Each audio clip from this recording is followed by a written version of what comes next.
നമസ്കാരം. കൊടുങ്ങല്ലൂർ അമ്മയെ കുറിച്ചാണ് പറയുന്നത്. കൊടുങ്ങല്ലൂർ ക്ഷേത്രത്തിലെ വിശേഷങ്ങളെ കുറിച്ചാണ് പറയുന്നത്.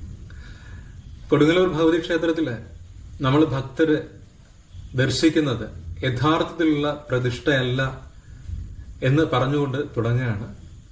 യഥാർത്ഥ പ്രതിഷ്ഠ എന്ന് പറയുന്നത് രഹസ്യ അറയിലാണ് അത് സൂക്ഷിച്ചു വെച്ചിരിക്കുന്നത്.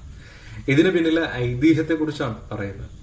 കേരളത്തിലെ തൃശൂർ ജില്ലയിൽ കൊടുങ്ങല്ലൂരിലുള്ള ക്ഷേത്രമാണ് ശ്രീകുരുംബ ഭഗവതി ക്ഷേത്രം എന്ന് പറയുന്നത്. ലോകാംബിക ക്ഷേത്രമെന്നാണ് ഇത് അറിയപ്പെടുന്നത്. കേരളത്തിൽ ആദ്യമായിട്ട് ആദിപരാശക്തിയെ കാളി രൂപത്തിൽ പ്രതിഷ്ഠിച്ചത് കൊടുങ്ങല്ലൂരിലാണ്. കേരളത്തിലെ മറ്റ് 64 കാളി ക്ഷേത്രങ്ങളുടെ മാതൃക്ഷേത്രമായിട്ടാണ് കേട്ടോ കൊടുങ്ങല്ലൂർ ഭഗവതി ക്ഷേത്രം കണക്കാക്കപ്പെടുന്നത്. കൊടുങ്ങല്ലൂരമ്മ എന്ന പേരിൽ ഇവിടുത്തെ ശാക്തേയ ഭഗവതിയായിട്ടുള്ള ഭദ്രകാളി അഥവാ മഹാകാളി കേരളത്തിൽ പ്രസിദ്ധയായിട്ടുള്ള ദേവീരൂപമാണ്. ക്ഷേത്രത്തിലെ മുഖ്യ പ്രതിഷ്ഠ ആദിപരാശക്തിയുടെ അവതാരമായിട്ടുള്ള ഭദ്രകാളിയാണ്. വരിക്കപ്ലാവിൽ നിർമ്മിച്ച വിഗ്രഹത്തിന്റെ ദർശനം വടക്കോട്ടാണ്. അഷ്ടബാഹുക്കളോടെ രൗദ്രഭാവത്തില് ദാരികവധത്തിന് ശേഷം പ്രദർശിപ്പിച്ച വിശ്വരൂപമായിട്ടാണിത് സങ്കല്പിക്കപ്പെടുന്നത്. വിഗ്രഹത്തില് 8 കൈകൾ കാണുന്നുണ്ടെങ്കിലും കൈകളിലുള്ള ആയുധങ്ങൾ നമുക്ക് വ്യക്തമായിട്ട് അങ്ങനെ കാണാൻ കഴിയില്ല. വിഗ്രഹത്തിന് പീഠത്തോടുകൂടി ഏകദേശം 6 അടി ഉയരമുണ്ടെന്ന് കണക്കാക്കാം. വലത്തെ കാലുമടക്കി ഇടത്തേത് തൂക്കിയിട്ട രൂപത്തിലാണ് അമ്മയുടെ ഇരിപ്പ്. തലയിലെ കിരീടമുണ്ട്. ഇതിനു മുമ്പിലായിട്ട് ത്രിപുരസുന്ദരിയുടെ ഒരു ചെറിയ പ്രതിഷ്ഠ നമുക്ക് കാണാം. എങ്കിലും ക്ഷേത്രത്തിലെ യഥാർത്ഥ പ്രതിഷ്ഠ എന്ന് പറയുന്നത് പടിഞ്ഞാറ് ദർശനമായിട്ടുള്ള രഹസ്യ അറയിലുള്ള രൗദ്രരൂപിണിയായിട്ടുള്ള രുദ്ര മഹാകാളിയാണ്. സംഹാരമൂർത്തി ആയതിനാൽ നേരിട്ട് ദർശനം പാടില്ലാത്ത ഇതിന്റെ ഒരു പ്രതിബിംബം മാത്രമാണ് വടക്കേ നടയില് കാണപ്പെടുന്നത്. ശ്രീകോവിലിനുള്ളില് പടിഞ്ഞാറ് ദിക്കിലേക്ക് ദർശനമായിട്ടുള്ള രഹസ്യ അറയുടെ കവാടത്തിന് മുന്നിലെ എല്ലായ്പ്പോഴും ഒരു ചുവന്ന പട്ട് വിരിച്ച് മൂടിയിട്ടുണ്ടാവും.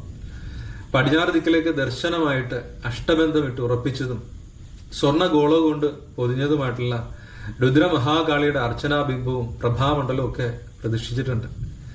ഉഗ്രയായിട്ടുള്ള രുദ്രമഹാകാളി ആയതിനാൽ നേരിട്ട് ദർശനം പാടില്ലെന്നും അതിനാൽ ഈ വിഗ്രഹം കറുത്ത തുണി കൊണ്ട് മൂടിയിരിക്കുകയാണെന്നും പകരം ഭക്തർക്ക് ദർശിക്കുന്നതിന് വേണ്ടിയിട്ട് വടക്ക് ദിക്കിലേക്ക് ദർശനമായി ഭദ്രകാളിയുടെ മറ്റൊരു ദാരുബിംബവും അതിന് മുൻപിലായിക്കൊണ്ട് ത്രിപുരസുന്ദരിയുടെ ചെറിയ അർച്ചനാബിംബവും പ്രഭാമണ്ഡലവും പ്രതിഷ്ഠിച്ചു വെച്ചിരിക്കുന്നത്.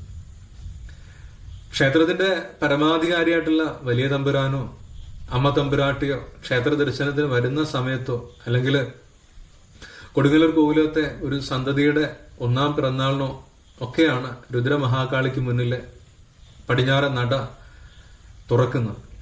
കുഞ്ഞിനെ അടിമ കിടത്താനായിട്ട് കൊണ്ടുവരുമ്പോഴൊക്കെയാണ് സാധാരണ ശ്രീകോവിലിന്റെ പടിഞ്ഞാറ് നട തുറക്കുന്നത്. അങ്ങനെ തമ്പുരാനോ തമ്പുരാട്ടിയൊക്കെ നടക്കിലെത്തി നമസ്കരിച്ച് കഴിഞ്ഞു കഴിഞ്ഞാല് പടിഞ്ഞാറ് നടക്കിൽ സ്ഥാപിച്ചിട്ടുള്ള മണി 5 പ്രാവശ്യം മുഴക്കും. ഈ അവസരത്തില് ശ്രീകോവിലിന്റെ പടിഞ്ഞാറ് നടയുടെ വലത്തെ കതക് മാത്രമാണ് തുറന്നു കൊടുക്കുന്നത്. തമ്പുരാൻ നമസ്കരിച്ച് എഴുന്നേൽക്കും മുമ്പ് നട അടച്ചു കഴിയുകയും ചെയ്യും. അമ്മയുടെ കൊടുങ്ങല്ലൂർ അമ്മയുടെ ക്ഷേത്രത്തിന്റെ ഐതിഹ്യം പറഞ്ഞു നിർത്തട്ടെ. നന്ദി, നമസ്തേ.